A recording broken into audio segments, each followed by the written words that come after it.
মহান আল্লাহ যুগে যুগে বহু সীমালঙ্ঘনকারী জাতিকে আযাব দিয়ে ধ্বংস করে দিয়েছেন এবং সেসব আযাবের নিদর্শন এখনও পৃথিবীতে রয়ে গেছে, যেন মানুষ এ থেকে শিক্ষা গ্রহণ করতে পারে।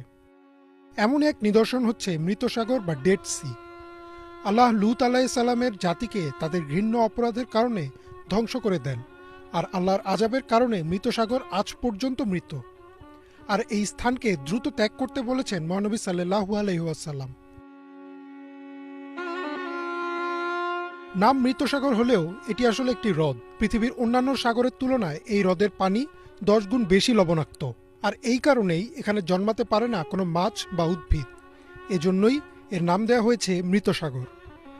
অতিরিক্ত মাত্রায় লবণ থাকার কারণে সাঁতার না জানলেও এই পানিতে কেউ ডুবে যায় না। স্বাভাবিক সমুদ্রপৃষ্ঠ থেকে 400 মিটার নিচে অবস্থিত হওয়ায় একে পৃথিবীর সবচেয়ে নিম্ন ভূমিও বলা হয়। মৃত সাগরের অবস্থান জর্ডান, ইসরায়েল ও ফিলিস্তিনের মধ্যবর্তী অঞ্চলে।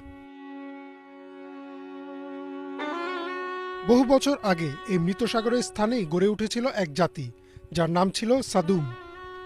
তারা ছিল একটি ফিতনা সৃষ্টিকারী জাতি। পবিত্র কোরআন ও হাদিসের ভাষ্য অনুযায়ী তাদের বহু অপরাধ ছিল, যেমন তারা তাদের এলাকার পাশ দিয়ে যাতায়াতকারী মানুষকে ডাকাতি করত। তারা ছিল প্রচণ্ড মিথ্যাবাদী। তবে কোরআনে তাদের যে অপরাধটা সবচেয়ে বড় ও ঘৃণ্য বলা হয়েছে তা হচ্ছে অস্বাভাবিক যৌনাচার।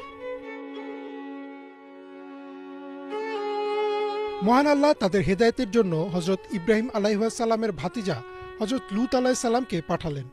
লূত আলাইহিসসালাম দিনের পর দিন তাদের আল্লাহর পথে ডাকলেন, সব রকমের পাপ থেকে তাদের দূরে থাকতে বললেন। অন্যথায় আল্লাহর ভয়াবহ আযাবের ভয়ও দেখালেন। কিন্তু তারা লূত আলাইহিসসালামের কথা শুনল না, বরং তারা বলল, যদি তুমি সত্যবাদী হও তবে নিয়ে এসো সেই আযাব। এরপর লূত আলাইহিসসালাম আল্লাহর কাছে সাহায্য চাইলেন। আল্লাহ হজরত জিবরাইল আলাইহিসসালামকে পাঠালেন সে জাতিকে ধ্বংস করে দিতে। আল্লাহ লূত আলাইহিসসালামকে নির্দেশনা দিলেন রাতে শহর ছেড়ে দিতে এবং চলে যাওয়ার সময় যেন কেউ পেছনে ফিরে না তাকায়। কিন্তু লূত আলাইহিসসালামের স্ত্রী পেছনে ফিরে তাকায় এবং সেও সেই আযাবের মাঝে পড়ে। পরদিন সকালেই সাদুম জাতি জিবরাইল আলাইহিসসালামের প্রচণ্ড চিৎকার শুনল, এমন ভয়াবহ চিৎকার যে তারা দিকবেদিক শূন্য হয়ে যায়। এরপর জিবরাইল আলাইহিসসালাম তার পাখার কোনা দিয়ে পুরো শহর তুলে আকাশ পর্যন্ত উঠিয়ে নিলেন। এরপর উল্টো করে তা আবার নিচে ফেলে দিলেন। তারপর সেখানে শুরু হয় পাথরের বৃষ্টি। এভাবেই ধ্বংস হয়ে যায় সাদুম জাতি। এই জায়গাটিতেই রয়েছে মৃত সাগর। আল্লাহর আযাবের কারণে এখানে আজ পর্যন্ত কোনো প্রাণী বা উদ্ভিদ জন্মায়নি। সহিহ মুসলিম ও বুখারী শরীফের হাদিস অনুযায়ী মহানবী সাল্লাল্লাহু আলাইহি ওয়াসাল্লাম সেসব স্থান এড়িয়ে চলার নির্দেশ দিয়েছেন যেখানে আল্লাহর গজব নাজিল হয়েছে।